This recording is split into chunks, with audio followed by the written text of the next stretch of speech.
Great, we're on. My name is Rebecca Allen. I'll be your facilitator today, and I'll make some additional introductions in a moment. There are several people supporting this meeting, and I'm grateful for their presence here too. If you do need closed captions, you can turn those on. Visit the Zoom toolbar at the bottom of the screen, and there's an option to select show captions, or there's a little closed captions icon that you can click to turn those on. And our recording will have captions as well. So before we get started, I want to just go over a couple of things with you today to get us all oriented and on the same page. We're here today in this public meeting to share some information with you and also to hear your questions and hopefully answer most, if not all of them. As you may know, Seattle Public Utilities and the Seattle Department of Construction and Inspections are nearing the end of the process of updating the Stormwater Code and Manual. It was last updated in 2021, so that's the version you're probably familiar with and that we'll be focused on today. So our goals for this public meeting, there are four. We'd like to provide an overview of the proposed 2026 Stormwater Code and Manual changes. We'd like to answer any questions you have, provide some clarity. We'll have about 20 minutes set aside near the end of the call, maybe a little shorter depending on how long our presentation runs. You can, however, also ask questions in the chat throughout the meeting, so welcome you to do that. And we have several subject matter experts who will be watching the chat and answering questions along the way as they're able. We'd also like to share with you how you can provide input on this second public review draft. So we'll share that information near the end of the meeting and also send it out in a follow-up email. And then last but not least, we want to share next steps so that you know what to expect in this rulemaking process. Our agenda for today, we're working on some welcome and introductions, and then I will hand it over to Sherelle to talk a little bit about the project background, give you sort of a status update on where we're at right now. We will go through the key stormwater code updates, and also in sort of two parts, look at the key updates to the stormwater manual as well. We will take about a 5-minute break around 2 o'clock, maybe a little before, maybe a little after. We know this is a long meeting, so you can anticipate that. And then we will wrap up with next steps and some question and answer time near the end of the meeting. We do have a couple of group agreements for today. We do recommend a computer for this call. If you're able to join using one, you'll just be able to see the slide presentation better. There's a lot of detailed information. We will, of course, send the slide deck out after this call as well. Like I mentioned, the chat function will be on throughout the call, so welcome you to ask questions as you think of them along the way. We'll answer in the chat as we go if we can. If it's a more complex question, we may save it until the Q&A, but note that we are taking all your questions and we will make sure they get answered today and move us through. During the Q&A, you will also have the option to raise your virtual hand, and I will share with you how to do that if you're not already familiar, and then I will call on folks to unmute and speak when it's your turn. If you can, we recommend using a headset and hopefully being in a quiet area so you can hear us and we can hear you during the Q&A. Of course, please stay muted unless it's your turn to speak, and we will help if you forget and come off mute accidentally, we can help mute you as well. And then last but not least, just to remember why we're here today and what our goals for this public meeting are. Love to make a couple of introductions. If you've been on other public meetings with us, you know some familiar faces here. Again, I'm Rebecca Allen. Oh, I'm sorry. I wanted to make one last comment about our group agreements, and that is that I think that this is less likely these days, thank goodness, but we are monitoring for any kind of inappropriate behavior and will remove and block anyone who acts in a way that's offensive or disruptive. So just know we're taking care of that as a team, and we'll make sure that this is a safe space for everyone. So my colleagues supporting the project and this public meeting today, Valeria from the VEED agency is on tech support. So if you need help from her, if something's not working for you, you can reach out to her privately in the chat or use the whole group chat and ask for her help. Olivia Wright with Herrera is the senior engineer supporting this project and will be taking notes today and helping with the Q&A. And then we have three city staff with us today who will be presenting. Sherelle Ehlers is SPU's Stormwater Policy Advisor, Matthew Bateman with Seattle Department of Construction and Inspections, and Jess Hybritz with SPU as well. So glad to have all three of you on this call. And I will pass it off to Sherelle, who will kick us off with some project background, scope, and schedule.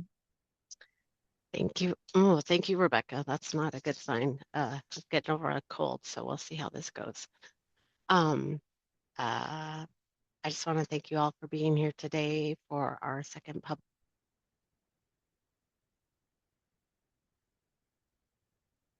Sherelle, your audio cut out. What was It that? was there and then it went away. Now you're back. Oh, okay. I was like, okay, I'm back. I appreciate y'all being here and for our second public review.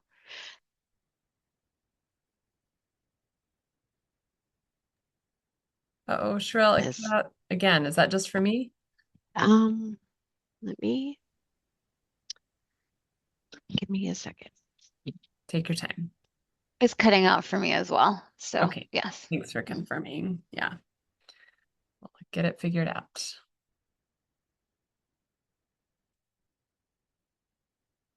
Thanks for your patience, everybody. We practiced and prepped, and as always, tech is the thing. Look at us. Better, maybe? You'll let me know. I hear If you not, now. okay, if not, I think I have a plug-in version as backup. I Great. just don't like to be constrained. No. Um, anyway, I appreciate y'all being here. The people are working very hard. It's been a long haul. It's cutting out again, Sherelle. I think you better go with the cord. Okay, fun. Boy, oh boy.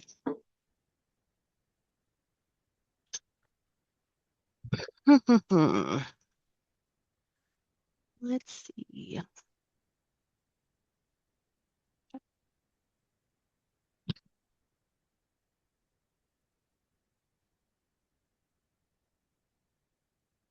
Thanks, everyone, for your patience. Appreciate it.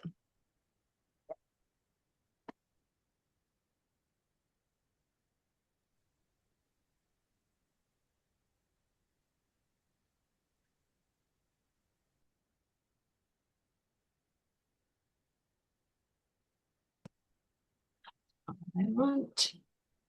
I can hear you now.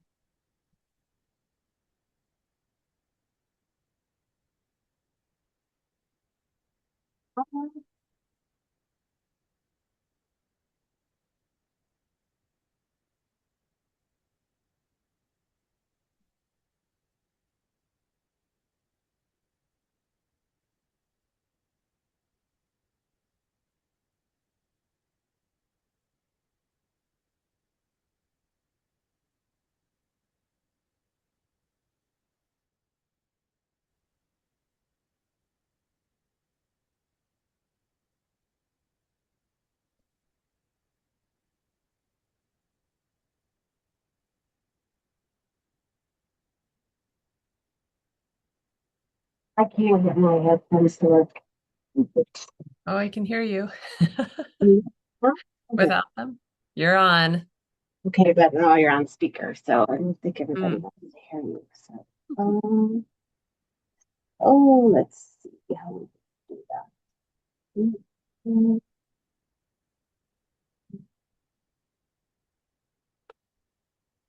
hmm, This is very fun. Thanks, everyone, for your patience. Yes, thank you. Appreciate it. We were ahead of schedule, so we have time for this and appreciate you all I very much. don't know why my headphones aren't working. Another thing isn't working. Shouldn't be this hard. We can hear you now. Okay, I just switched back to my headphones. I don't know what's happening. So hopefully this works. We'll see. Great. Thank you. I appreciate Fingers you. crossed. Mhm. And we will get there to the end. So, and we all look forward to hearing your comments on the second draft. All right. So next slide, please.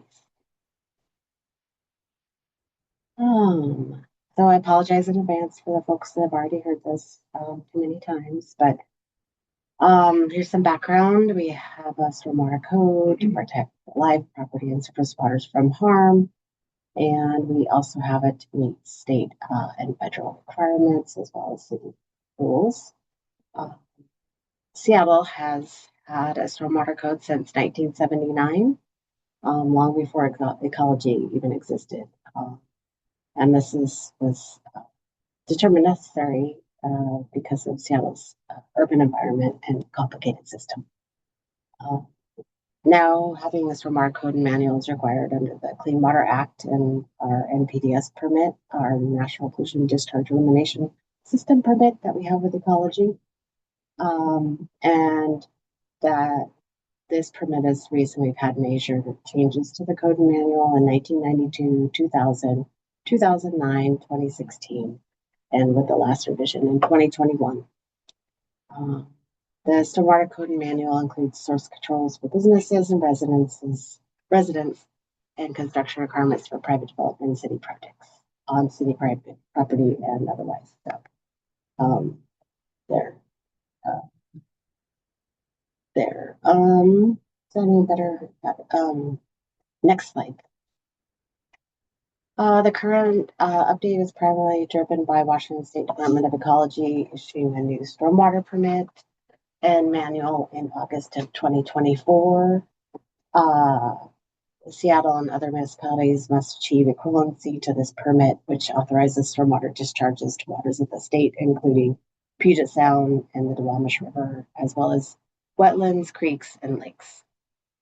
Achieving this equivalency is non-negotiable, and Seattle's stormwater code and manual must become at least equivalent to ecology's permit by this year, July 1st, 2026, coming up very quickly. And throughout the slides, we've identified updates that were done to achieve equivalency with ecology's requirements. And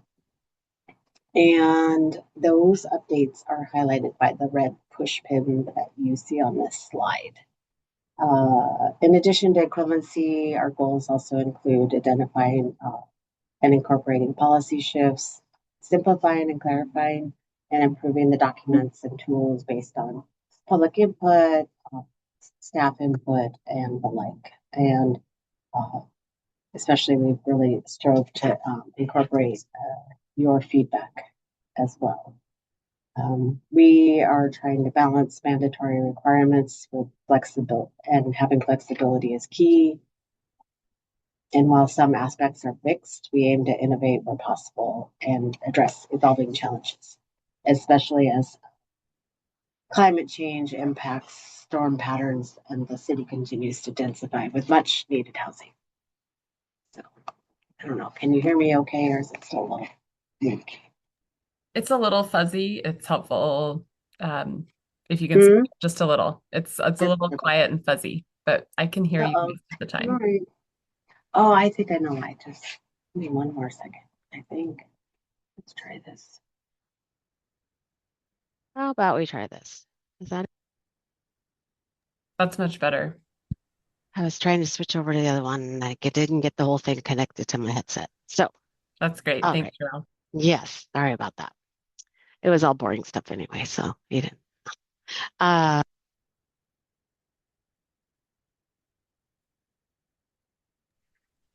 we lost you Public. again. Oh Oh, wait. boy, oh No, boy. you're back. I'm back. Okay. Here's our public input schedule. No, it's in and out. In and out, in and out. That is so fun. I wonder why. I don't usually have this problem. I can attest. We've never had this problem before. Yeah, I'm so sorry. it's okay. Let's see. That's a speaker. That's the. Hmm, hopefully this. I don't know. Same as headphone box. Okay. I think I hear my tech support behind me somehow. Um, so Sherelle, yes. you have provided very good notes in the presentation. Would you like me to read through your notes and go over some of these slides while you get your tech support? I can do Uh, the best I can. It is up to you. sure, or yeah. Or Um, Matthew, or is there yeah, someone? or I don't know if Matthew wants, I mean, yeah. What do you think, Matthew?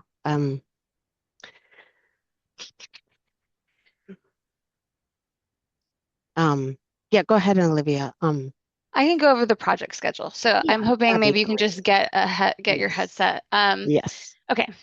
Thank you. So no worries. So yes, as Shrell noted, we're under strict deadlines set by ecology. So we submitted the proposed drafts of the Stormwater Code and Manual to ecology before July 1st, 2025 deadline, as required by the permit. And this was for equivalency review. We received ecology's comments and incorporated those, as well as public comments we received during the first draft into the second review draft.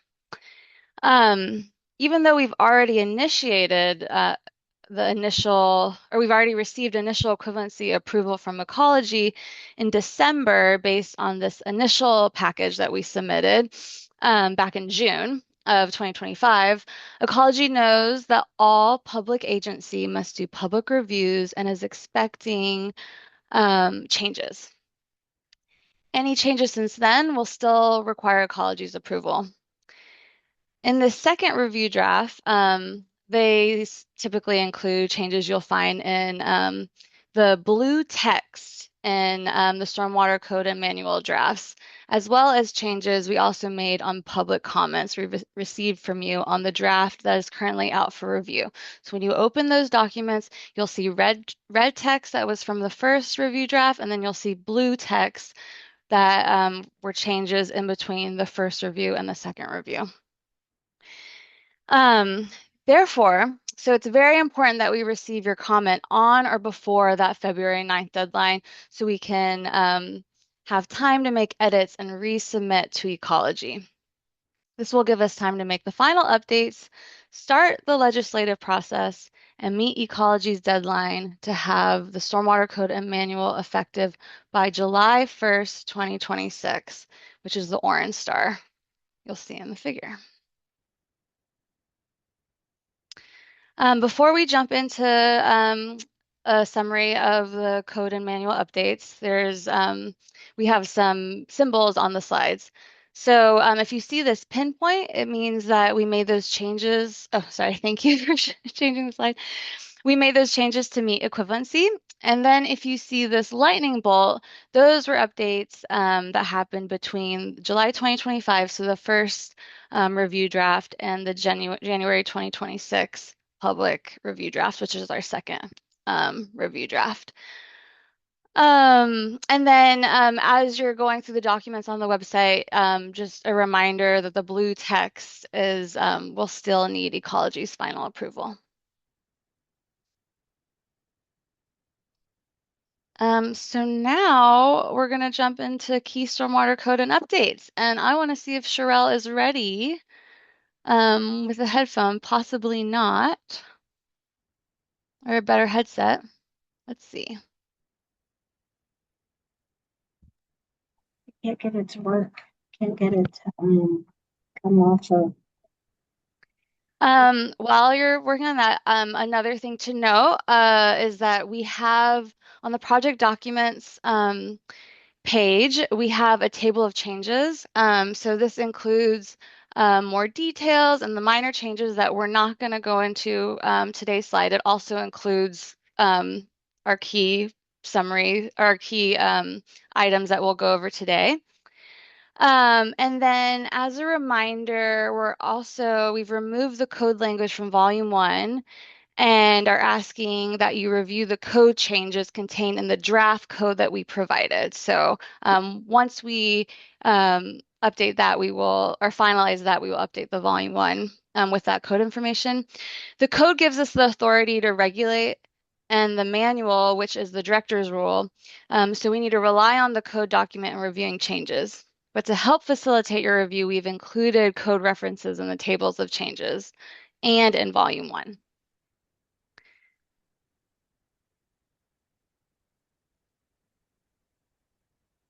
Next slide.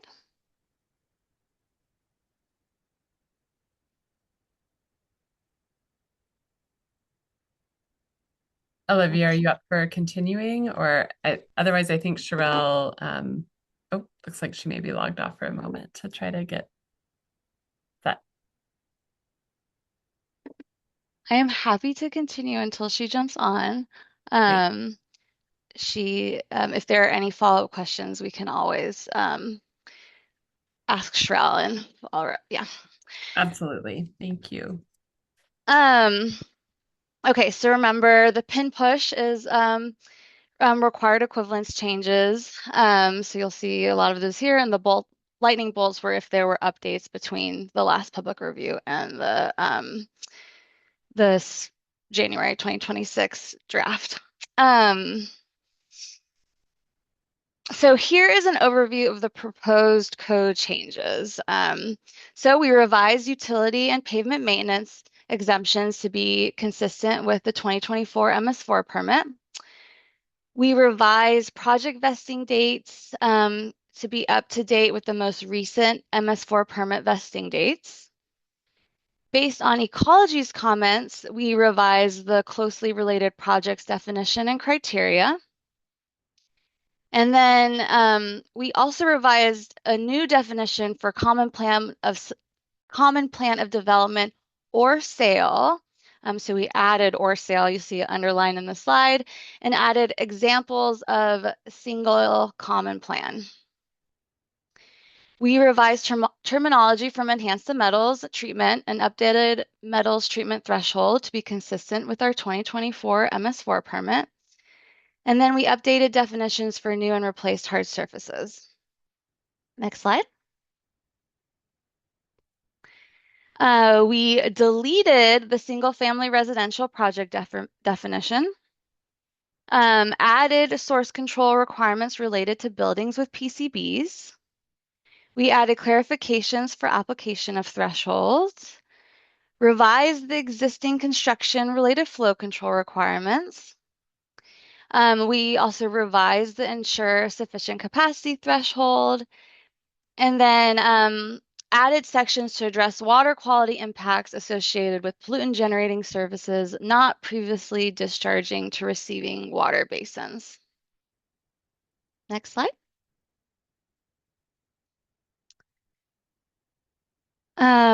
So our final page of the overview of changes. So we updated project on-site lists to facilitate increase in tree canopy and stormwater management, improve feasibility of bioretention in space-limited urban areas, provide additional BMP options, and address temperature increases in atmospheric deposition, and also reduce feasibility barriers for certain BMPs. We increased flow control threshold for parcel-based projects, discharging to small lake basins and capacity-constrained systems from 2,000 square feet to 5,000 square feet. And then we revised roadway project thresholds to new plus replaced hard surface and removed 5,000 square feet of new hard surface for flow control and treatment. We updated the wetland protection standard to allow greater flexibility in matching volume percentages during winter months, which we'll go into more detail later. Added exceptions regarding landscape areas requiring metals treatment, and then finally updated the drainage control review and application requirements and thresholds to ensure adequate review of erosion control measures in tight urban environments and be consistent with the thresholds required in the 2024 MS4 permit.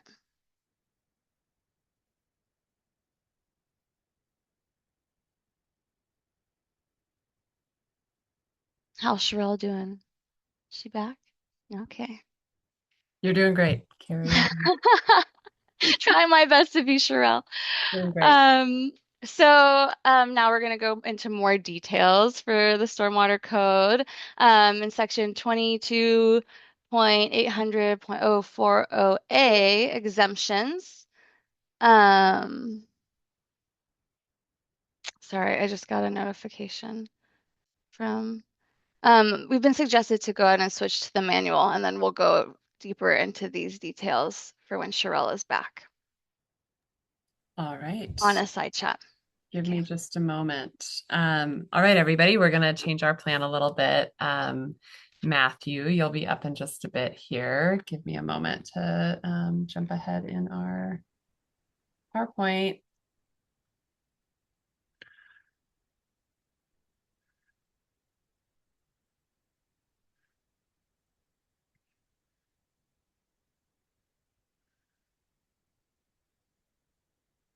All right. Does that look like the right slide, Matthew?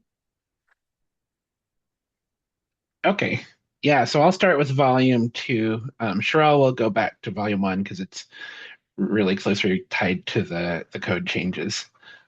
So volume 2 for the construction stormwater controls, we added a new section for upstream analysis of runoff entering construction sites, just making sure that's considered when you're planning for construction stormwater. And in chapter 2, one of the big revisions is revising the threshold for small projects and large projects. So now the large project threshold, which is what would require a civil engineer design, is 5,000 square feet of new and replaced hard surface, which is the same as it was, but the change is that, and 10,000 square feet of land disturbing activities. It was previously 1 acre of land disturbing activities, but since the land disturbing activities is what's causing the sediment and erosion issues, and because of our tight urban setting, that we've reduced it to 10,000 square feet. We've changed the CECL certification. Previously, I said that you need to be certified for 3 years, which we just want to specify that it's just for we just want to make sure you're certified for the duration of the project. And for all BMPs, we've made just references to the BMPs that have ecology approved functional equivalent BMPs. That's something you can look up on the ecology website, and see what, like if there's, for instance, like there's for construction entrances, they have different BMPs that are equivalent to that. Next slide. In chapter 4, some clarified when you need high visibility fencing BMP at the edges of ECA non-disturbance zones. We added filtration systems and sediment tank sizing requirements for groundwater discharges. We previously had sizing for construction stormwater, but not for if you're dewatering groundwater. So we've added those requirements. And we renamed this whole section to include the flow control practices to reflect the added flow control and dewatering practices that we've added to the chapter. Next slide. So we've clarified when to use a 10-year storm or recurrence interval for sediment tank or sediment trap sizing. The previous manual said to use 2 or 10-year storms, but it didn't say when. So we got some good guidance now to direct you to when it's appropriate to use a 10-year storm rather than the 2-year storm. We've clarified some of the requirements for portable sediment tanks. We've added a whole new section for temporary flow control during construction. So this is the new, it's kind of a new standard. So in certain situations during construction, you will have to meet a flow control standard, not just a standard discharge rates. And the standard is to match existing condition duration from 1/2 of the 2-year to the 10-year recurrence intervals. And this will apply specifically for projects that are within a 1/4 mile of like an open creek where there could be an erosion problem in the creek, or for capacity constrained systems and basins, or if there's like any kind of known flooding. and it's also only for large projects. But if you're in a different situation during construction, you would just default to the SPU allowable discharge rates. So this is a brand new section, so definitely encourage you all to take a look at it because it will be impactful during construction. We move the temporary groundwater dewatering BMT to section 4.4.2, just next to this since it's tied hand in hand. Next slide.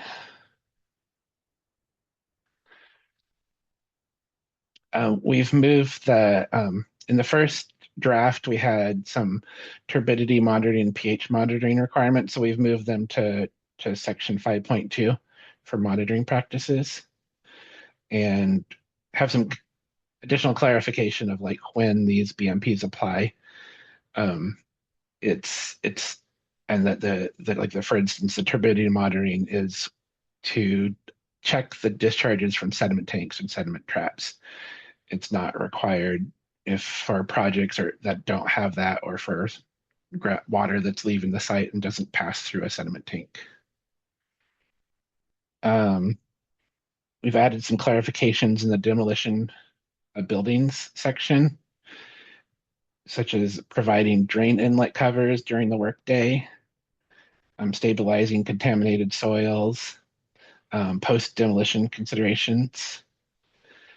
And there's also, in the next slide, Jess Huberts is going to go over this, but there's some important PCDB considerations during demolition. Thanks, Matthew. Yeah, so I'll give a bit of background first on PCBs. They're polychlorinated biphenyls. They're one of the key contaminants in the water bodies around Seattle. They impact both the health of wildlife and also the ability for people to eat some types of fish safely. And these chemicals, PCBs, were added to some types of building materials like caulk and paint, and concrete joint material and sealants and other things, especially during the 1950s, 60s, and 70s, and especially in commercial and industrial and institutional type buildings because they were added to make them more durable. They wanted them to last a long time. These chemicals, though, they were banned by the federal government in 1979, but the buildings that they were added to, many of them still have PCB containing materials on their exterior. And so stormwater can carry the PCBs from those building materials into our drainage system. And if we don't manage them properly and we're not carefully conducting activities like demolition and renovation, which we know can exacerbate the release of PCBs from the buildings, they can end up in the drainage system and downstream water bodies. So with that background, a number of the Volume 2 BMPs were amended to help prevent PCBs in building materials from entering the stormwater drainage system. And these updates were required in order for the city's stormwater manual to be equivalent to Ecology's manual. So specifically, they include some additional considerations during the planning phase of a demolition or renovation project, like training employees and notifying the city if PCBs are suspected, and also during the design and maintenance phases of building demolition and renovation projects. So some examples of the BMPs include following Ecology's guidance document to assess whether PCBs are present, and if they're present, installing storm drain covers or inserts, using tools that generate less dust heat. The waste handling and disposal BMPs are also being updated so that building materials suspected of containing PCBs or known to contain PCBs are not being recycled back into use, and so that it can comply with state and federal waste disposal regulations.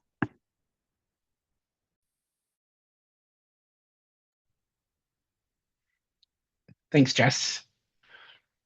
Can move on to the next slide. So starting with Volume 3, so in Chapter 3, the BMP selection and sizing approach, we've revised some setbacks from septic systems and components to dispersion or infiltration facilities. Doesn't happen too much in Seattle, but every once in a while, especially the very northwest corner of the city. this would apply. We clarified, kind of revised the minimum measured infiltration rates required to use for infiltration BMPs. And we'll talk a little bit more once we get to each BMP where that was revised. We added the requirement to evaluate all infiltration options in addition to on-site BMPs before choosing traditional flow control BMPs, which is a slight change because it was a requirement to do the OSM BMPs if you're doing flow control, but now, like all other kind of, there are certain BMPs, infiltrating BMPs that weren't in the OSM list, that those should also be considered, such as a infiltration chamber before going to a standard detention vault for flow control. We've added allowance that infiltrating bioretention without an underdrain using the default standard bioretention soil mix may be used where phosphorus treatment is required if it's at least a quarter mile from the phosphorus limited water bodies due to the infiltration that would be happening. Otherwise, the high performance of bioretention soil mix and polishing layer would be required to meet the phosphorus treatment requirements that we referred to the ecology for the high performance bioretention soil mix. Next slide. Chapter 4, and this also applies in Chapter 5, but we renamed the Seattle 158-year design precipitation time series to the Seattle Extended Precipitation Time Series. Not sure how we're going to say this. SEPS. It's kind of hard for me. SEPS 99.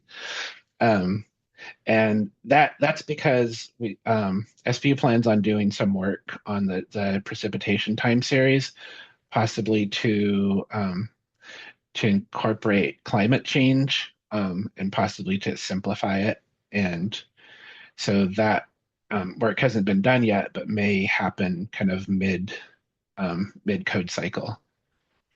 And so that we're going to build in some flexibility so that we can move to that as those become available. We've clarified some of the design criteria for pre-settling. There's some new BMPs they're actually shown in Appendix E. But there's a couple new BMPs that SPU has used that we're adding to the manual. I'll go talk about that a little bit more later. So Sherelle's going to talk about this, but we've added Green Lake as the only nutrient critical receiving water determined to be impaired due to phosphorus contributed by stormwater. So the drainage basin immediately tributary to Green Lake, and not the larger basin that comes up from Licton Springs to the north, but the flows going straight to Green Lake will require phosphorus water quality treatment if water quality treatment is triggered. And that's going to be the only known, at this time, that's the only phosphorus sensitive water body that will require that treatment. We've add some clarifications for requirements for the small projects with no offsite point of discharge, mostly just that there's when you can use it, what's required, and kind of flexibility for when you need to do modeling versus we have an allowance now that if you're using permeable pavement, you don't need to model it in those circumstances. We've clarified performance goals when you're modeling infiltration BMPs. Just kind of clarification to get the information in the same place. There's different performance goals that you may be trying to meet when you're infiltrating. And so we made sure that the information of direction how to model that is here. And we've clarified, this was in Chapter 5, but not in this section, but that bioretention must have a 24-hour drawdown time as opposed to other infiltrating BMPs for water quality have to have a 48-hour time, but when you're talking about bioretention, we reduce it to 24 hours just to reduce biofouling. And we've added considerations when infiltrating footing drains. We have a section about this. We don't have sizing requirements for this. This is kind of outside the scope of the stormwater manual, but for instance, we do clarify that any kind of setbacks from buildings or property lines that apply for any infiltrating BOPs do apply to the footing drain infiltration drywalls and such. Okay, next slide. In chapter 5 for the tree planting and protection BMP, so we're changing to use the green factor tree list rather than the old SDOT tree list that we've used for a long time.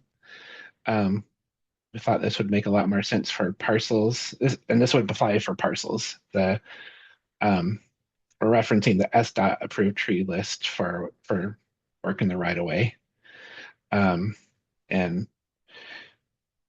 there's a new way to calculate existing tree canopy. This is when you're determining your drainage control benefit. We've added new tree spacing requirements. There's new soil volume requirements if you have a tree and a planter.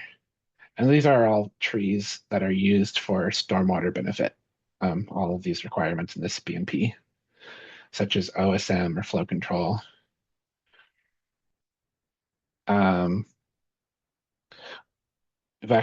We've added tree protection requirements in the minimum construction requirements. And we've added maintenance and establishment requirements for trees. Next section, next slide. For dispersion BMPs, we've made a clarification when you can have short retaining walls that are in the additional 10-foot setback beyond the vegetated flow path. So this is not we have that additional 10 feet to the property lines or buildings when you have a vegetated flow path for vegetation. So we've clarified when you can have a short retaining wall in those sections. We've clarified that infiltration testing is not required for sidewalk, trail, compost, amended strips. You can use them even if you haven't done an infiltration testing. You can do infiltration testing to prove that they're not feasible, but you don't need to. And there's a new BMP for light rail elevated guideway dispersion that we brought over from ecology. Okay. For infiltration trenches, so we've reduced the minimum measured infiltration rate to 2 inches per hour. But we've also kind of at the same time added a 3-foot maximum trench vertical depth of aggregate in the storage reservoir. So this kind of helps justify doing the 2 inch per hour. These are meant to be more shallower BMPs, not as deep as a storage reservoir as you could have on a dry well. And we've added spacing for perforated or slotted pipe in the trenches. So 6 feet on center for trenches that are wider than 8 feet. We've also clarified that there is no maximum width for the infiltration trench BMP in Seattle.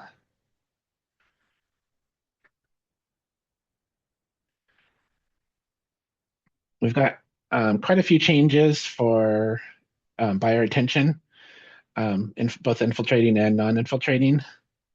So we've added that the ecology high performance bioretention soil mix and polishing layer may be used. It's optional, not required. If you're not familiar, it's a special mix. It's a little more expensive, has different minerals, but it just performs so much better for removal. However, saying that if you see the performance specs or the performance of the standard bioretention, it's still pretty impressive, but this high performance just does a lot much better job, especially for phosphorus removal. We've removed requirements for multiple cells in single bioretention facilities. There used to be a requirement that you needed to split multiple cells divided by a weir or berm if you're over 5,000 square feet of contributing area. So we've just removed that requirement. We've removed or revised the flow entrance requirements and reduced pre-settling requirements. SPU had a study that kind of showed that they really don't need as much pre-settling for bioretention. And so we've reduced that requirement. You see that got some likes.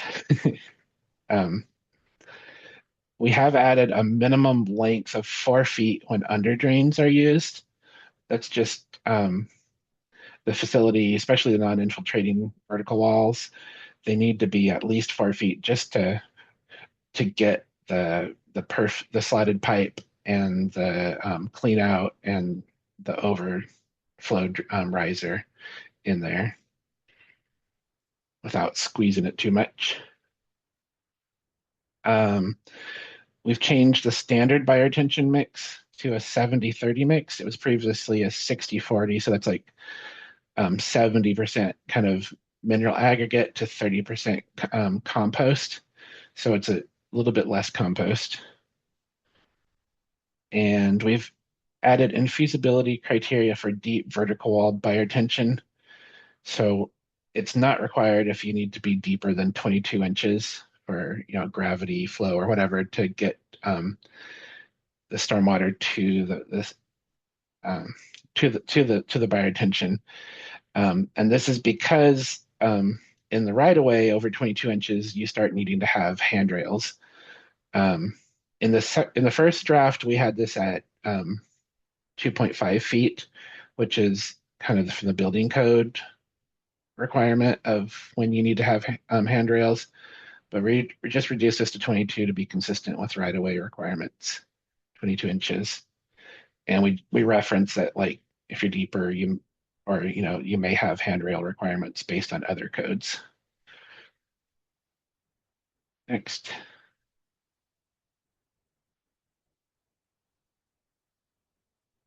We're adding back the pre-sized peak flow control sizing for non-infiltrating bioretention, which would apply in the capacity constrained basins, not in the combined sewer basins. Since in Seattle, like, non-infiltrating bioretention is the most commonly used BMP, we wanted to add sizing back. We've worked to optimize the sizing to provide the best flow control possible, and so that is back. We've revised the non-infiltrating bioretention pre-sized OSM sizing as well. So as many of you know, in the last manual, the sizing for non-infiltrating bioretention got very, very small. However, this time we did some studies and found that they were not providing any flow control benefit.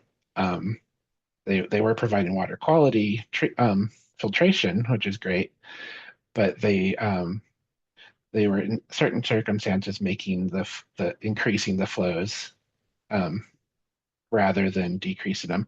So we've optimized that, but we've also included more sizing options. And you'll see that we have talk about it down here in another bullet, but there's 2-inch ponding depth sizing.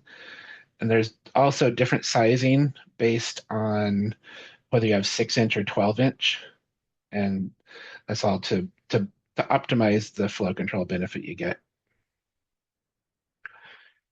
We've added planter box materials, a section for that, for the construction materials for vertical walls. Just to make sure that we have durable materials that are going to last a while. We've clarified water quality treatment facility design requirements to filter 91% of the total runoff volume through the bioretention soil. I realize this wasn't stated explicitly in this section. I mentioned the 2-inch ponding for both infiltrating and non-infiltrating bioretention with vertical sides. That'll help out to do shallower sizing, which I know a lot of, especially landscape architects, would like. And we've added a new figure for infiltrating bioretention with a tree in the ponding area. So special considerations if you want to add a tree in the bottom of bioretention. Next. Okay, so permeable pavement facilities. So these are the facilities that the permeable pavement that have the deeper sections that receive runoff from other areas like roofs. So not just permeable pavement, but actual infiltration facilities for other areas. We've added design criteria for BMPs that are equivalent to permeable pavement facilities, such as like a similar infiltration facility that's under landscaping that meets all the sizing requirements, but just isn't under actual permeable pavement, but it's equivalent to permeable pavement facilities. We've clarified the minimum measured infiltration rate, which is 0.3 inches per hour for any kind of pre-sized OSM, flow control, and water quality. But you could use lower if you're going to model it and you've had a pilot infiltration test, like a small pit. And also you got to check to make sure that you have that you're meeting the 48-hour drawdown time. We've clarified the run-on ratios of 5:1 or 2:1 if there's pollution during hard surface of contributing area to the size of the actual facility. They must be met even if modeled or other pre-size factors are used. So if you're modeling or using a pre-size factor, you also need to check this run-on ratio and use the larger sizing of the two. And minor clarification about how run-on should be directed to the facility in a distributed manner via dispersed surface flows for the smaller areas or through a pipe that first passes through a catch basin. Next.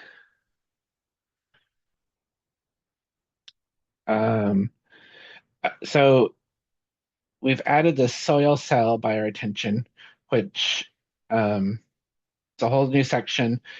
The first draft was added in phase 1, and this is bioretention that happens in like products like Silvacell, Stratacell, or root space under pavement. And so there is a lot of vetting and changes that has happened since the phase 1 and new figures. So encourage you to take a look at this. This is a brand new BMP, and Cheryl will talk about in volume or in the code, like when it is required to be used and when it's optional.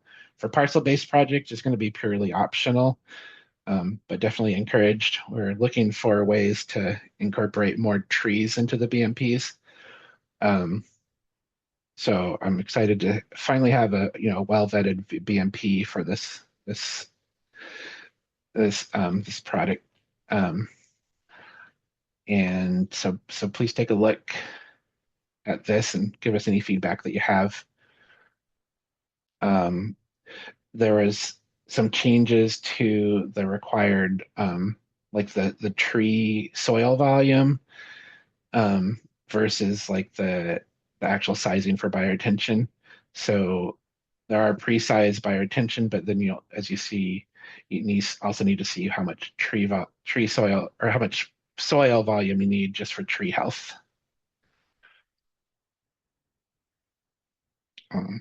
Next slide. For residential cisterns, they used to be called single-family cisterns, so we changed the name to residential cistern since we no longer have single-family projects in the manual.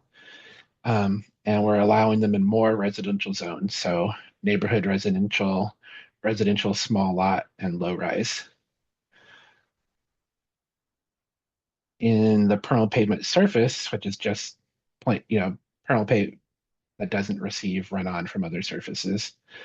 Can I clarify that there's no minimum measured infiltration rate when you're only using it for OSM list approach. So you don't need to do infiltration testing. If you measure less than 0.3, you can still use it for OSM for the list approach. But we've clarified that if you, that 0.3 is required if you're doing precise flow control and water quality credits, or typically it's required unless you, for other modeled BMPs, unless you have a pilot infiltration test and you check the drawdown time is less than 48 hours and you do modeling. So there's a little more flexibility there.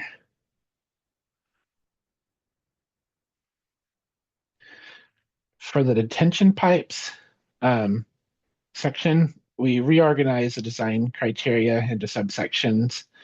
We added reference to the minimum orifice diameter, clarified venting to a manhole is only required on upstream end of the detention pipe.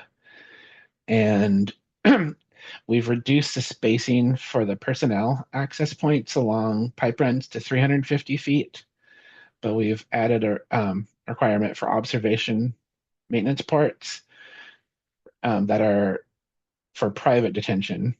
That would be every 100 feet. It's a 12-inch diameter port.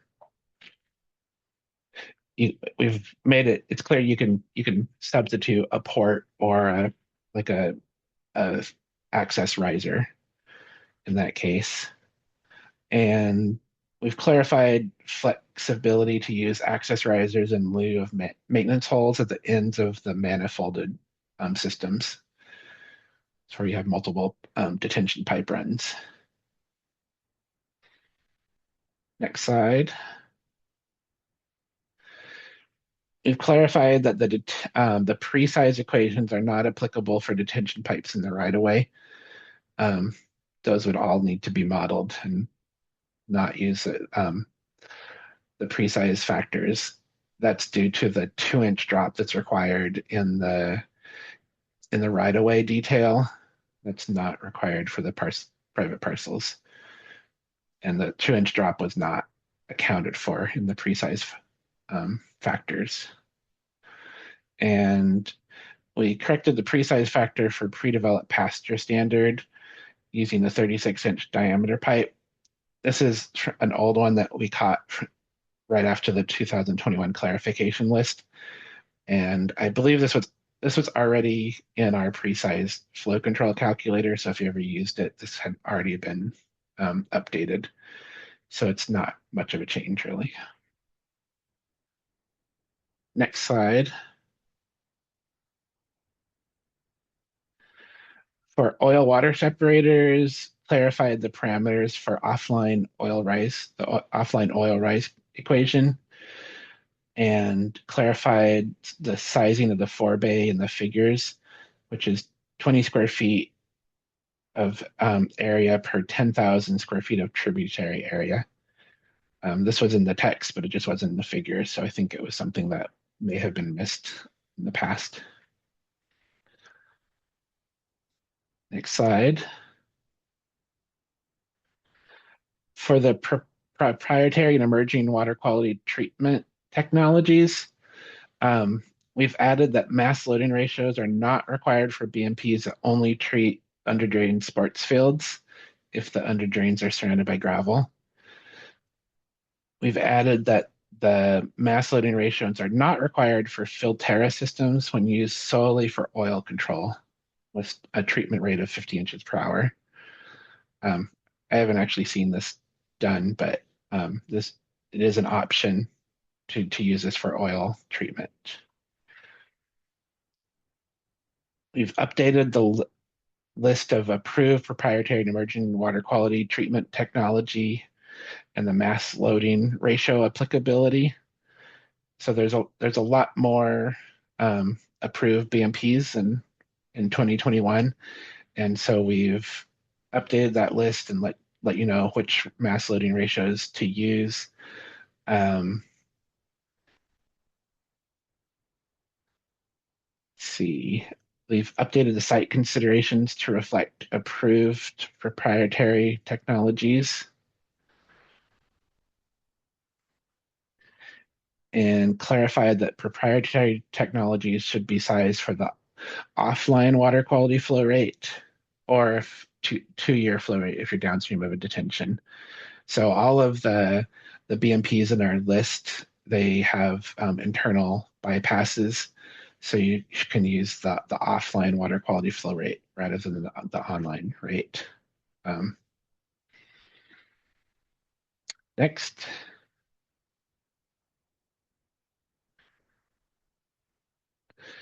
So now I'm going to pass it over to Jess again for volume 4 for the source control. Thanks, Matthew. I think we might, let me just check in with our facilitators. Will we be taking a break now, folks? Let's finish this section if we can in the next Okay. 5 minutes or so. Does that seem doable? Okay.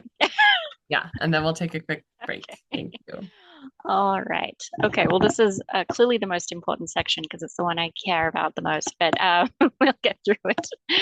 All right. So thanks for bearing with us.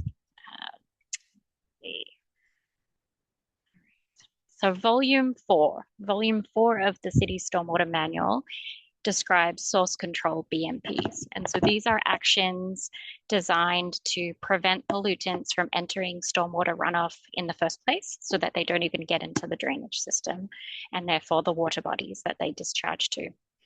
And so source control BMPs can be operational, like adding dechlorination tabs when you're emptying pools, or they can be structural, like adding filter socks to catch basins. The proposed changes to volume 4 are being made for 2 main reasons. One is to ensure that source control BMPs in our manual are at least as equivalent to ecologies and to our stormwater permit. We are required to make these changes. And then the other reason for the updates is just to make the BMPs more effective in preventing stormwater pollution based on many years of inspector experience. So what we've seen in the field and what we've learned about what information is most helpful for people to implement. So to comply with our stormwater permit and attain equivalency with Ecology's manual, we've included some background information about certain toxic chemicals. This is very similar to the language in Ecology's manual. Ecology also created some new source control BMP, a new source control BMP for light rail washing. So we needed to add that. That is our new BMP 56. There are some key PCB specific updates to reflect the manual as well. I'll talk about those in a little bit more detail in a couple of slides. And then there were a range of edits and additions for consistency with Ecology's language. Sometimes in those cases, there are some BMPs that we actually needed to move from our recommended BMPs to the required BMP section. So you'll also see that based on inspector experience, we've proposed a lot of minor edits to most of the BMPs in volume 4, just to make them easier to understand and follow.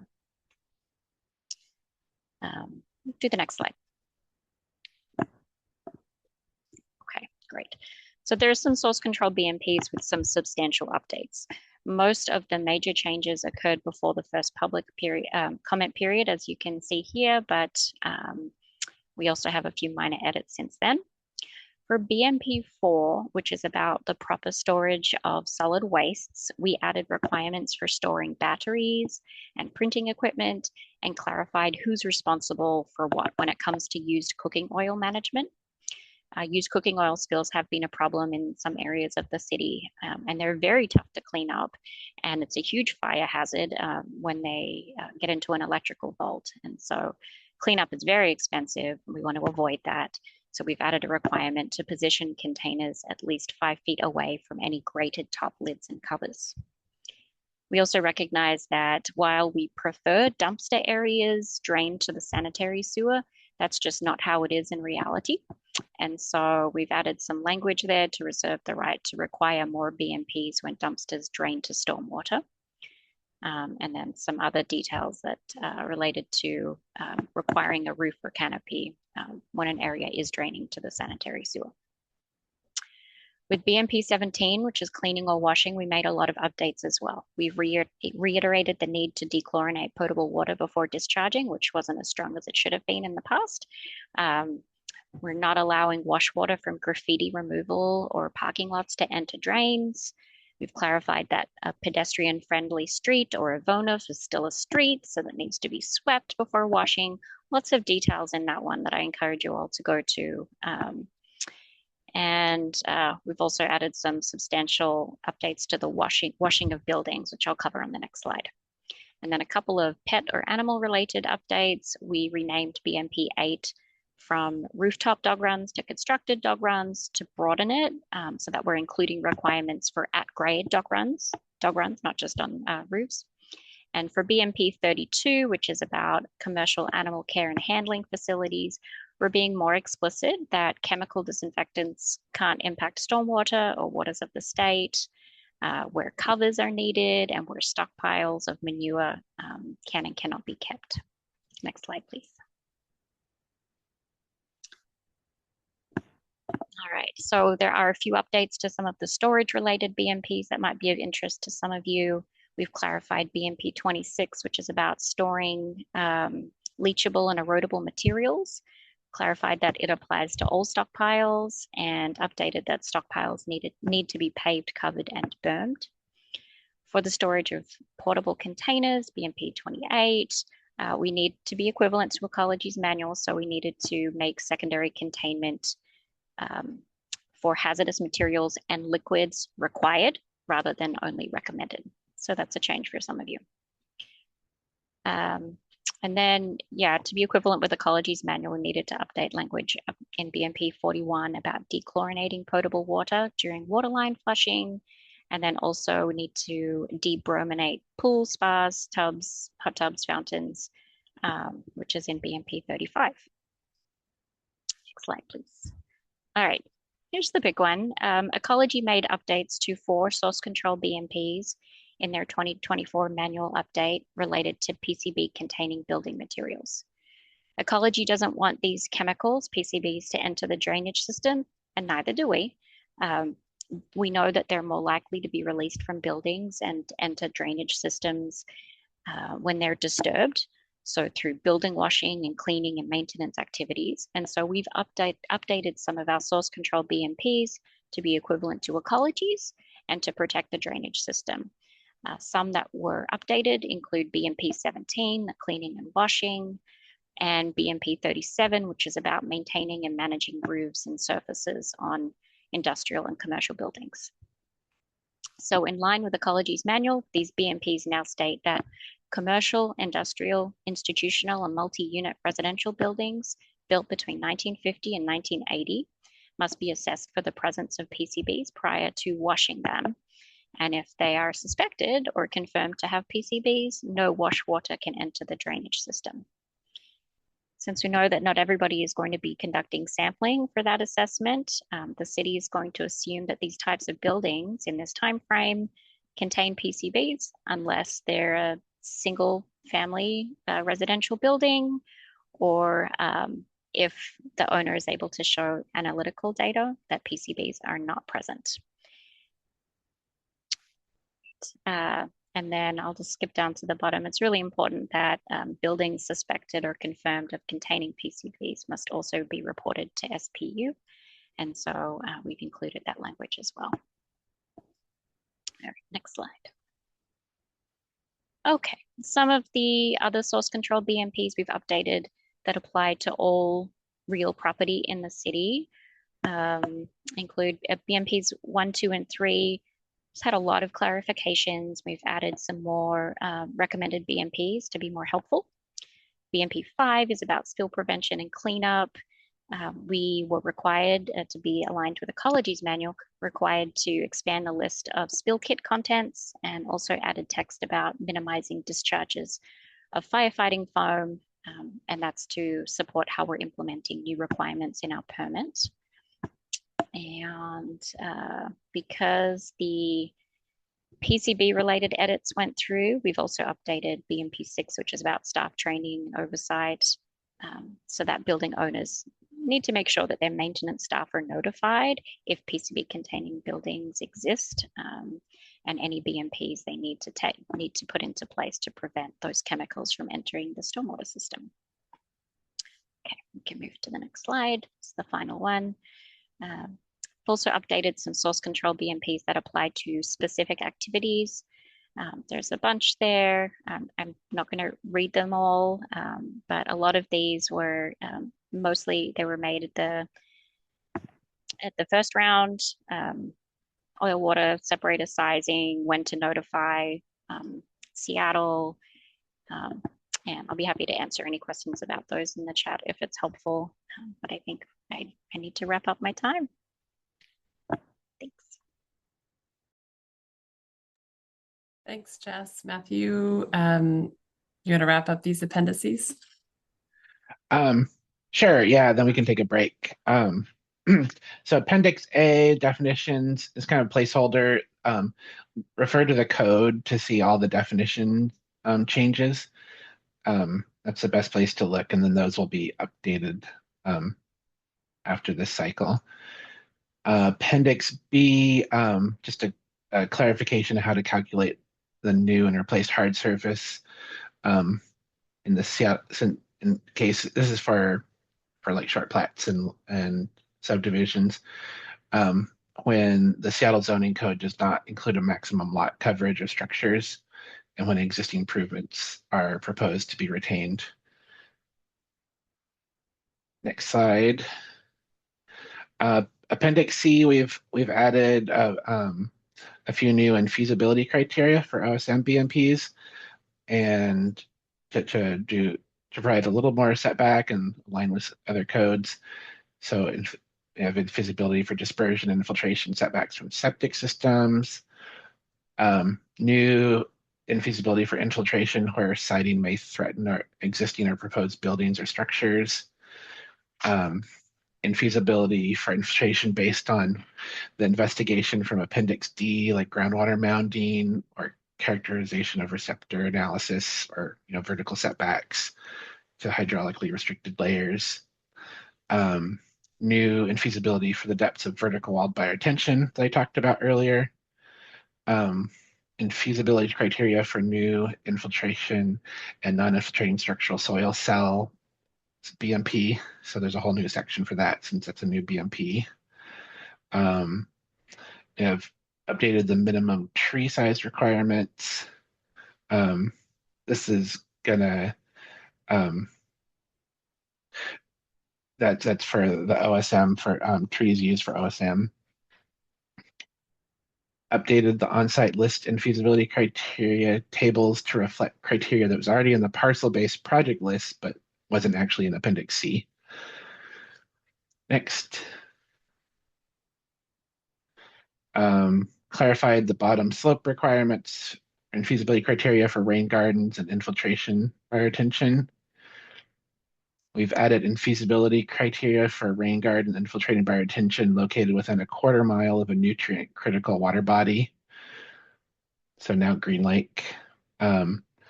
Added that Pernal pavement can be considered infeasible for stairs. That was an obvious one that just wasn't in there. Added reference to green factor tree list and SDOT approved street tree list to determine if it's a medium or large tree is infeasible.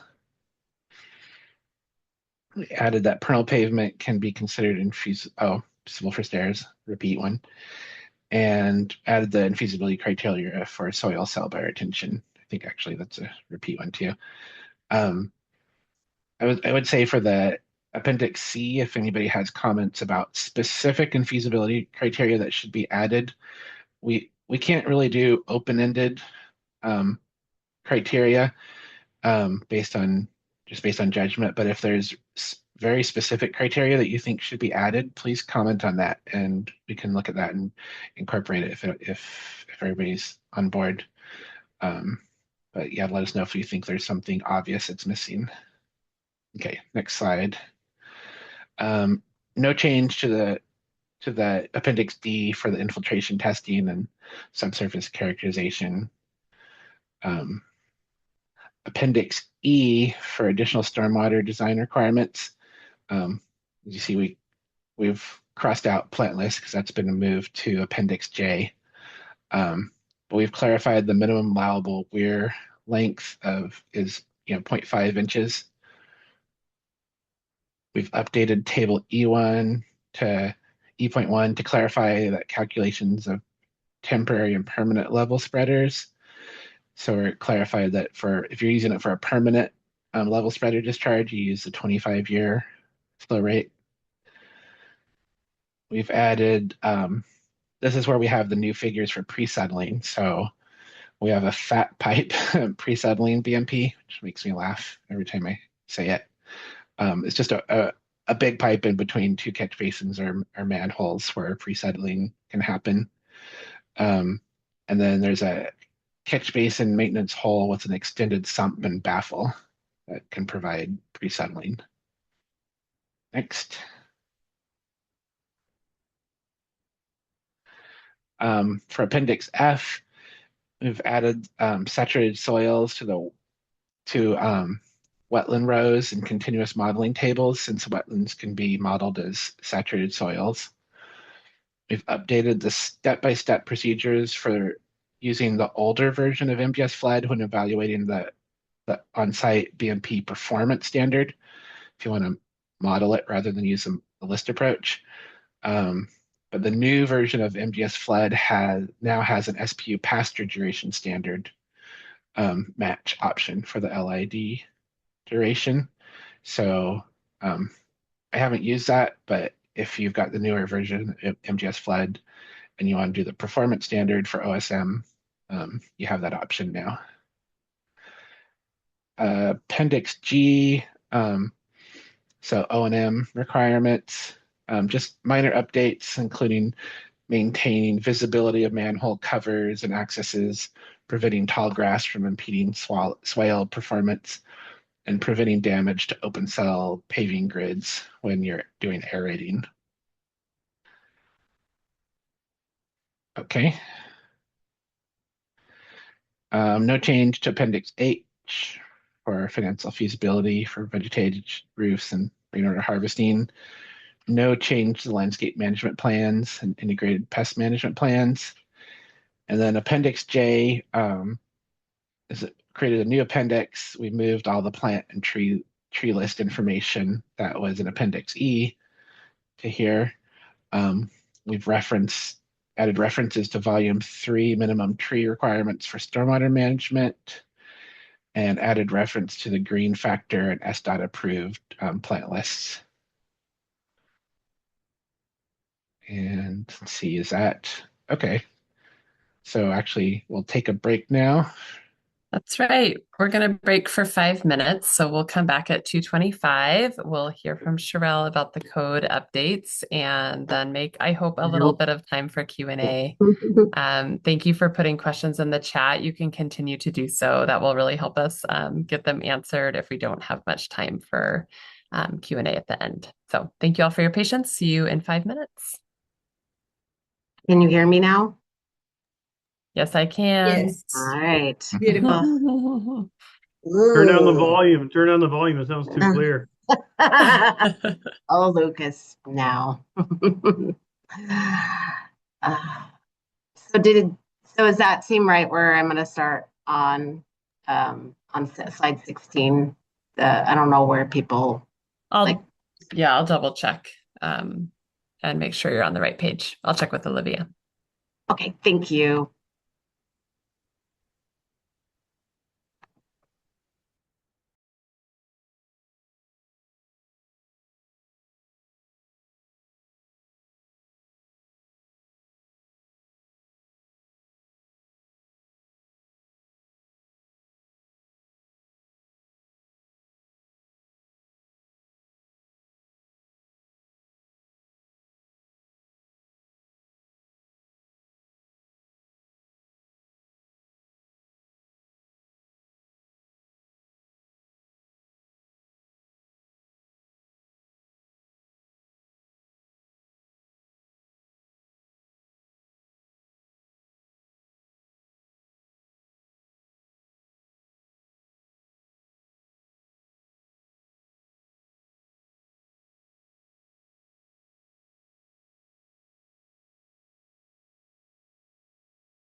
All right, everyone, welcome back.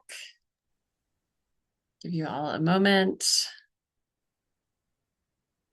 to reconvene, and then I'm going to hand it over to Sherelle to take us through the rest of the code updates. Go ahead when you're ready. All right. Thank you for bearing with us and pivoting, you all. That was very fun. I'm not sure what happened, but I will start off on exemptions under the Stormwater Code. So this is the beginning of the Stormwater Code. There are already certain activities that are exempt from on-site stormwater management, flow control, and water quality treatment. And in Ecology's permit update, we were required to make some changes to these utility work and pavement maintenance exemption sections. And in the second review draft, we all made some clarifications about trail and sidewalk projects and parcel-based projects based on Ecology's comments. And as noted previously in the first draft, that if these certain activities trigger ADA improvements like curb ramps, those are also exempt. Next slide, please.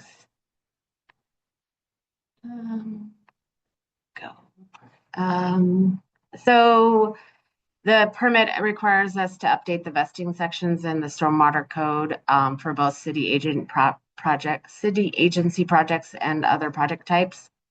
And the revisions include that a project reviewed under the 2021 code must start construction.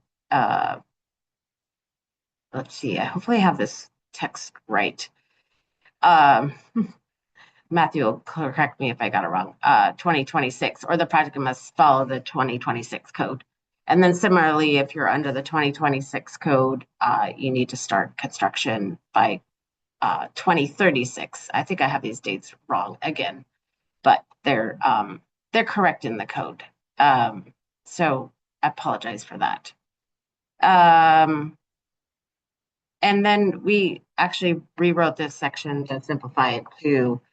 So it's easier to read, and I should have done that beforehand. So, Matthew, if I made a mistake, let me know if there's a mistake in the slide. I think we got it right, but next slide, please. Definitions. We have some new definitions for consistency with the permit and based on Ecology's equivalency comments, we added closely related projects definition to the Stormwater Code.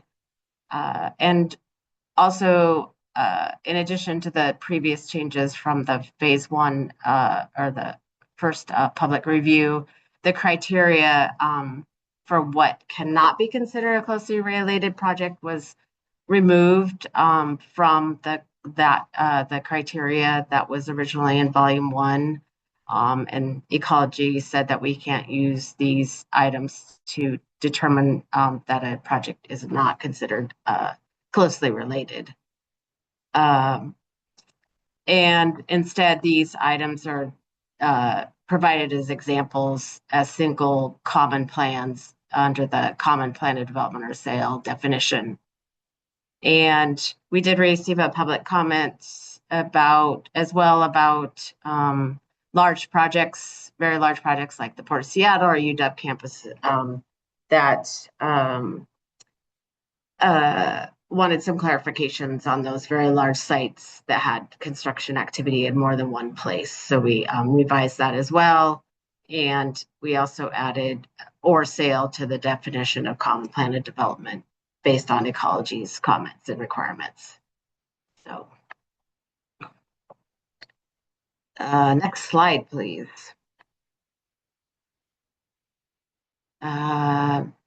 New definitions continued. We deleted the definition enhanced treatment facility, and it now is called metals treatment because Ecology changed the terminology from enhanced treatment to metals treatment. We added definitions of MS4, the municipal separate storm sewer system permit, and surface waters, just to be for consistency. And pavement maintenance practices, the definition was moved out of exemptions and just made into a separate definition and updated per the permit. And then similarly, we moved the vehicular use definition out from underneath the pollution generating hard surface definition, since more than one area, one definition or threshold relies on that definition. Next slide, please. Let's see. We deleted new pollution generating and replaced impervious surface definitions since they're superfluous. And they're already defined under the corresponding hard surface definitions. And the deleted SFR definition to align project thresholds and address the land use code changes. The single family residential project was deleted. So just one moment, please.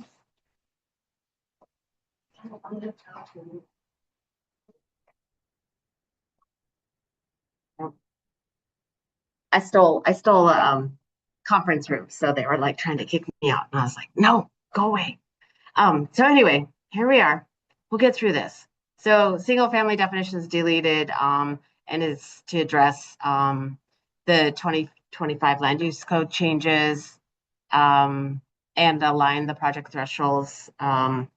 And with that, there are changes to the parcel-based flow control requirements. So the intent is that there's no difference between the SFR and project based project requirements. Next slide, please. We revised the aquatic life definition to clarify that the way the definition is used in the stormwater code, it only applies to fresh water bodies when wetlands were also added to the definition. But again, the way the aquatic life is used in the stormwater code, it only applies to fresh water, but we wholly acknowledge that aquatic life applies to all water, including saltwater. The definition for development was revised to include street improvement permits, and that the high use sites definition now to be aligned with the permit includes 300 total tripped ends per day, it's to be consistent with the permit. And the large project definition is still at revising from land disturbing activity going from 1 acre to 10,000 square feet due to erosion and sediment concerns in Seattle's tight urban environment. And then we corrected the definition for a municipal stormwater NPDES permit so that it doesn't, it applies not outside of the city of Seattle as well. It was incorrectly written. Next slide. Next, the definition for hard surface was kind of bulleted and clarified and put some examples in it, and distinguished between new hard surface definitions and the replaced hard surface definitions. And specifically that for structures, the foundation must remain for it to be considered a replaced hard surface. And then the site definition was updated to be consistent with the permit, and it can include multiple parcels and/or sections of right-of-way under development. And then the small project definition was revised to align with the large project definitions. There was just inconsistency there. And the definition for stream was revised, and both creek and stream now remove the reference to creek type when determining if it's a creek or not. to be consistent with ecology, so that it's just all creeks or all streams are required to provide flow control. The typing is irrelevant. And yeah, next slide, please. Prohibited discharges, 22802, added bromine as a prohibited discharge based on public comment.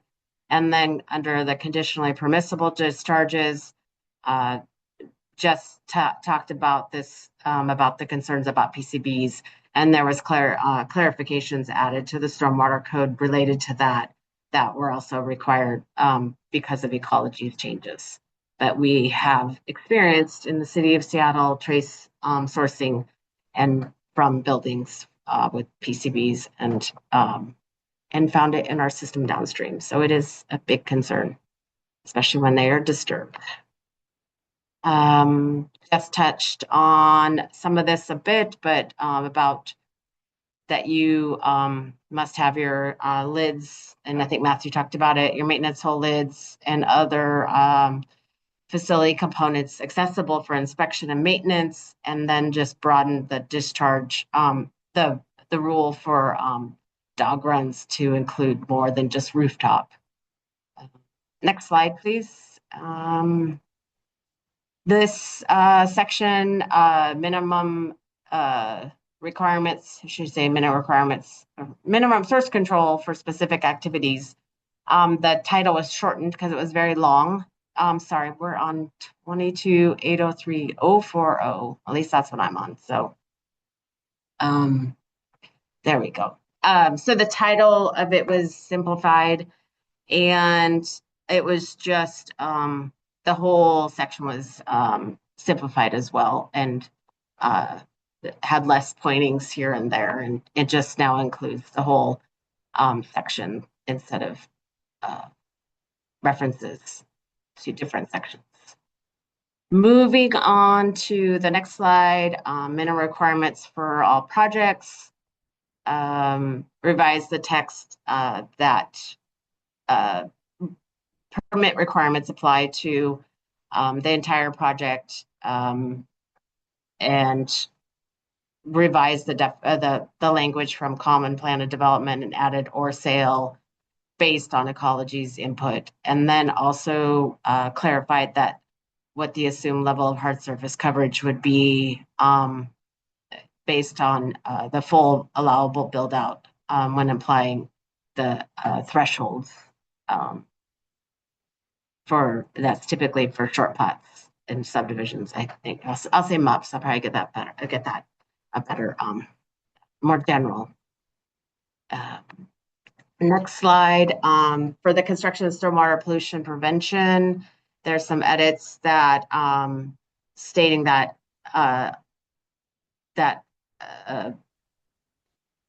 infiltration BMPs, not just on-site BMPs, require protection. We also removed the reference to large project and just used the thresholds of new and replaced and land disturbing in this section to determine what type of drainage plan needs to be done, and what dewatering analysis needs to be done. And then we also added revised the text to state that you have to mitigate flooding as well as erosion during construction, and that for certain projects that you might have to address durations as well as volume, velocity, and peak flow rates. This is especially adjacent to creeks or within the close proximity of creeks. Next slide, please. This ensure sufficient capacity section was updated to address dewatering concerns for sites with shallow groundwater, and whether those sites may need to do a dewatering analysis. And there was also added text when a large area of hard surface is rerouted to a new location that you may have to address downstream impacts. And oftentimes this is looked at for capital projects where we do major changes to drainage patterns associated with like separation. And there's another new section and water quality treatment is also addressed in the section that's coming up. This on this slide, which is the last bullet, the 22.805.020 or 0200, and this is where you may need to be required to do treatment if you are taking a large area pollution generating surface and putting it to a new drainage basin and or water body that it wasn't going to mitigate the direct impacts of your project. And the side sewer, the reference was changed to only SPU director because I believe it's as of January 1st, the side sewer program was transferred to the DSO and Development Services Office in Seattle Public Utilities. So next slide. And it was mentioned previously briefly that the definition, the project type, single family residential project is being removed. And then I'll go on the next slide to say why. So basically there are several changes that have changed that are associated with parcel-based projects and to help address the elimination of the single family residential project type. And so that includes revising flow control thresholds for small lake basins and capacity constrained basins, and increasing the threshold from 2,000 square feet to 5,000 square feet. And that was the intent of this is that was the only difference that was between single family and parcel based. And as I mentioned previously, this is to align the project thresholds and address the 2025 land use code changes and the increased density that we're having, and to not disincentivize per se building 4 units where instead of 3. But in tandem with deleting the this definition, like I said, it helps support building more residential units. But because the threshold is being changed from 2,000 for flow control from 2,000 square feet to 5,000 square feet, as Matthew mentioned, there's a slight increase proposed for the bioretention planter sizing for on-site stormwater management, and that it's not as large as the sizing that was there for the 2016 stormwater code and manual, but it is larger than the 2021 sizing. And as Matthew also noted, we also looked at we also are proposing to allow non-infiltrating bioretention to meet the peak flow control standard that was eliminated in 2021, and tanks were required for capacity constrained or capacity constrained systems, and so this will allow non-infiltrating bioretention to be used. And really running out of time, but here we go. The other thing we worked on, I think I covered that. And then next slide, please. I have my own slide over here and I forget that we have to stay aligned. There's some changes that address the OSM or on-site stormwater management list for parcel-based projects, and by moving the rainwater harvesting up to category 1 for project flexibility. Number 2, like adding that rain gardens and bioretentions can include trees. They don't have to, as Matthew was saying. And that there's also these optional soil cell bioretention with trees and without trees. And unfortunately, this slide here still shows structural bioretention instead of the new name for soil cell bioretention. But there aren't many changes that beyond that that were shown in the initial first public review. And also clarified that infiltration testing is not required for permeable pavement or compost amended strips, and that evaluation of vegetative roots is for projects discharging receiving waters is also been added. And this aligns with the green factor. And Matthew also noted that residential cisterns also is added as an optional category for BMP. Next slide, please. Sidewalk projects, very few changes. The only change is the on-site list. So next slide. And again, this is just the similar changes to what I just mentioned about the soil cell bioretention and permeate and infiltration testing. Next slide. Roadway projects have the one of the bigger changes as well.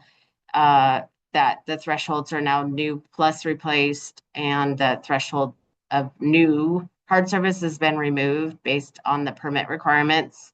And this mostly will affect water quality treatment in the right of way for roadway projects. And this is to address the concerns of 6 ppdq due to tire wear and the impacts to salmon and other. And similar to, next slide, please, the on-site stormwater management. The roadway list is this very similar, other than for roadway projects, for structural soil cells, you have to evaluate trees in the right of way. And this is to support Mayor Harrell's executive order for the city to plant, to have more trees in the right of way. And so using that, the soil cells will help do that as well. Okay, next slide. So flow control, they're just that you have to evaluate on-site stormwater, all infiltrating BMPs and on-site stormwater management BMPs. There was an update to the wetland protection method 2 based on ecology's requirement. And there was clarity added to when on the standards like flow control or on-site stormwater management conflicts with the wetland protection standard. We know there's an issue with that. So we tried to address that. And then clarified that when you're evaluating flow control, you're looking at the discharges from the project site, just to avoid confusion. Treatment, same with flow control, added that you have to evaluate all infiltration BMTs, and then enhanced change to metals treatment. And then there were changes to the metals treatment required, lowering the trip count from 15,000 to 7,500 daily trip count, including roadways that provide on-street parking for commercial industrial areas, and also required to add that areas that are subject to industrial activities as opposed to industrial sites. And also added an exception related to landscape areas not requiring metals treatment to align with the permit. Next slide, please. Drainage control.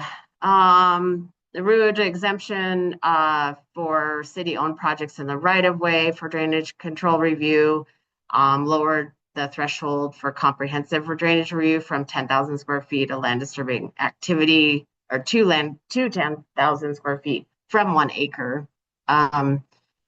Clarified that there's removal of a building or structure, regardless of whether the slab or foundation remains.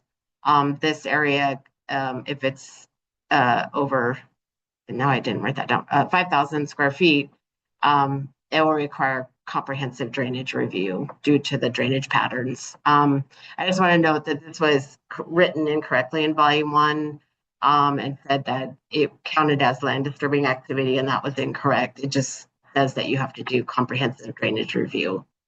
And then just more clarifications about thresholds and applying thresholds as they relate to closely related projects, common plan development or sale, short plats and subdivisions.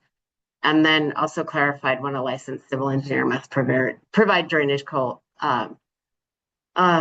plans for projects that create new outfalls that don't have an offsite available point of discharge or fully infiltrate all the stormwater from the site. All right. Stormwater manual. Oh boy. So sorry to accidentally move you along. Oh no, that's all right. We're running out of time, and so I'll note that yeah, the code language will be added to the volume 1 like it was before, but not until after the code is adapted, and then we'll add that code language into volume 1. So let's see, I'm not going to go through this list because I'm going to go through, well, I'll just say on this list, there was a bunch of organizational changes. Basically, a lot of things got moved into chapter 2, and chapters 7 and 8 got moved up into those chapters. And since single family residential project is shown as deleted, the parcel based is now in the number 1 position in the manual. So next slide, please. This is some rearranging and the substantive changes about common plan development or sale are closely related. I already covered in the code section. So next slide. Matthew already mentioned adding rail and light rail as a BMP, but we also consider those a complex project, and you should check in with us before you go too far. That we're already covered about ADA improvements are exempt. And Matthew already mentioned that Green Lake Basin is considered nutrient critical receiving water in Seattle. And then emphasize the need to evaluate and plan for temporary and permanent dewatering. Next slide.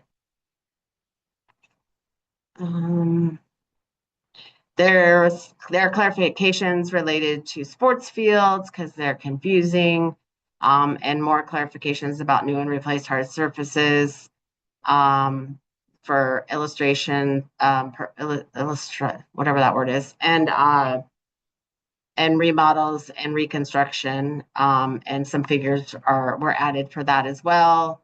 And basically also just what elements are required for standard drainage review.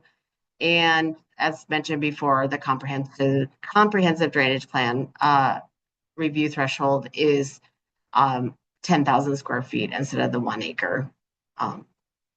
So next slide. So as mentioned, the wetland protection standard is difficult, and we've been trying to work on adding some clarifications to that. Our ecology partners are reluctant to accept things, but we know that they know, and we know that there's some errors with the wetland protection. So we tried to add some language there.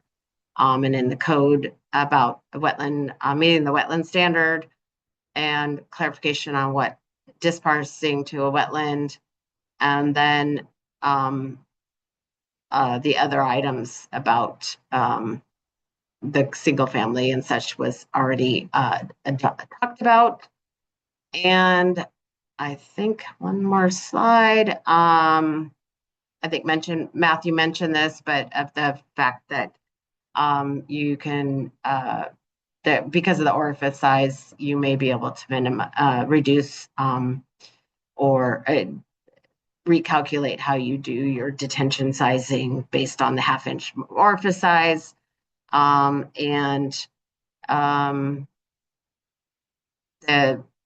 Let's see, there's nothing else here. Oh, Oh, and also clarified in the manual, this was already clarified in the code that landscape management plan cannot be used for artificial turf fields, as pesticides and fertilizers are the concern, are not the concern. So a landscape management plan doesn't make any sense.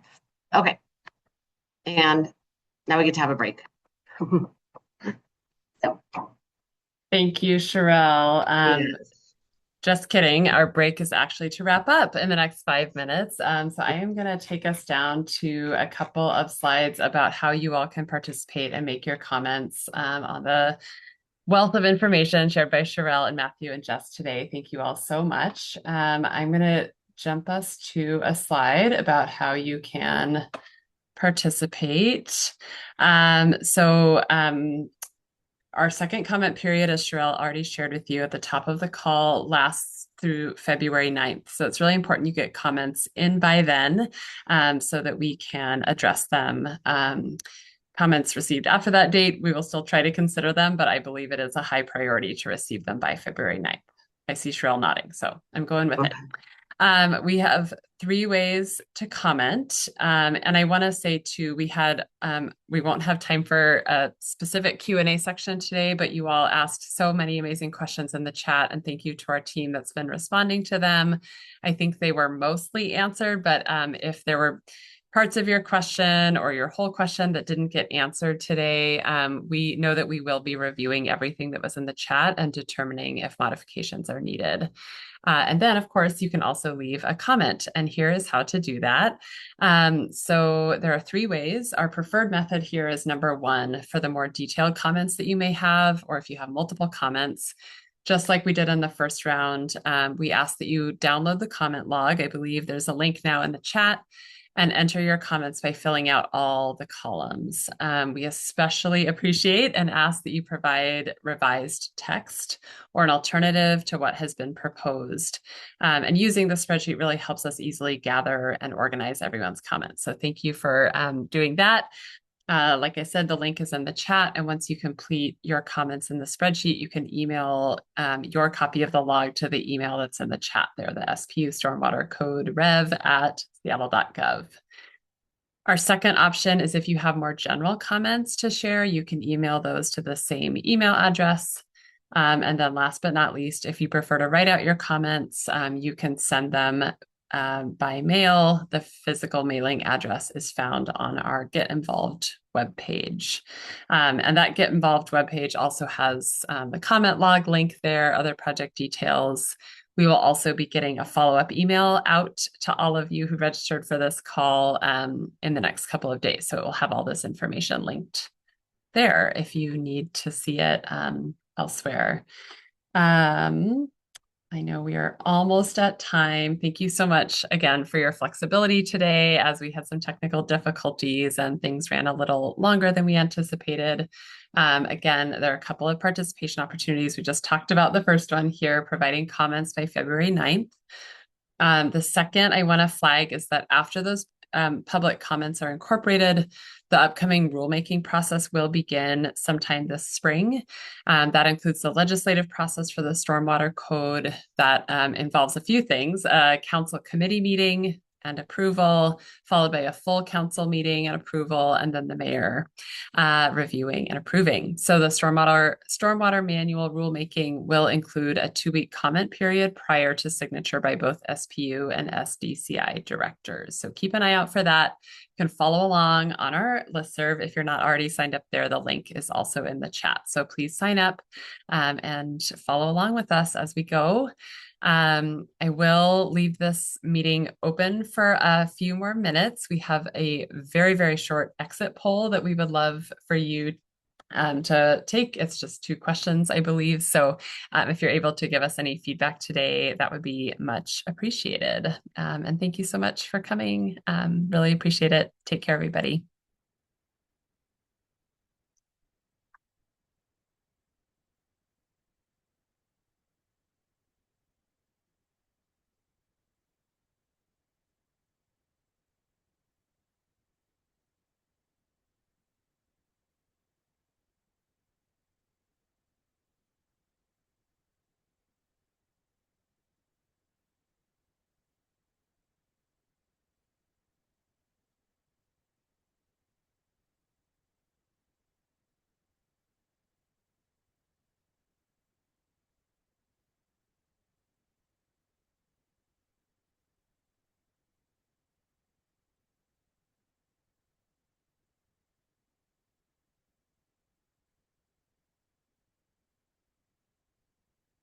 Thank you.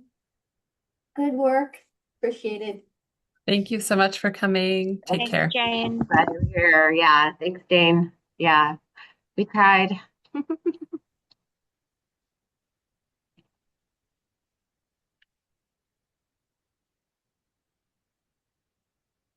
I see there's a request in the chat to extend the comment period to February 13th. I'm Cheryl, do you have a response to that?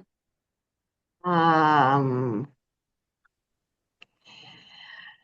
Need to talk with our team about it. I mean, we are going to start working on the 9th to update our documents. I mean, they can submit a comment, but it doesn't mean that we mhm, able to consider it depending on what it is. So they're welcome to exactly. submit it late, Yes.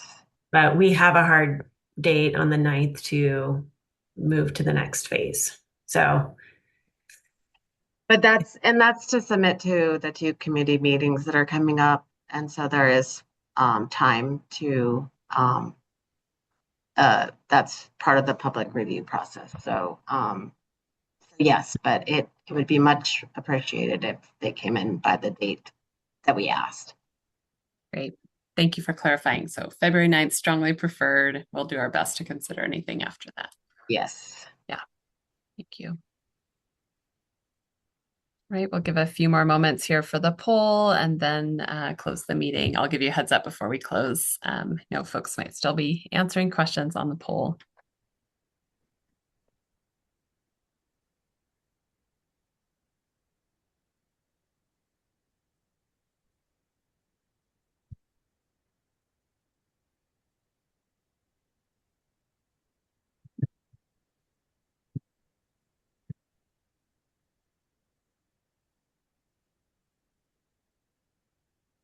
All right, thank you. Looks like our poll has ended. So I'm going to close the meeting. Thank you all so much. Have a good afternoon.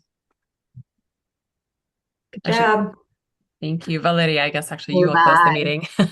Thank you.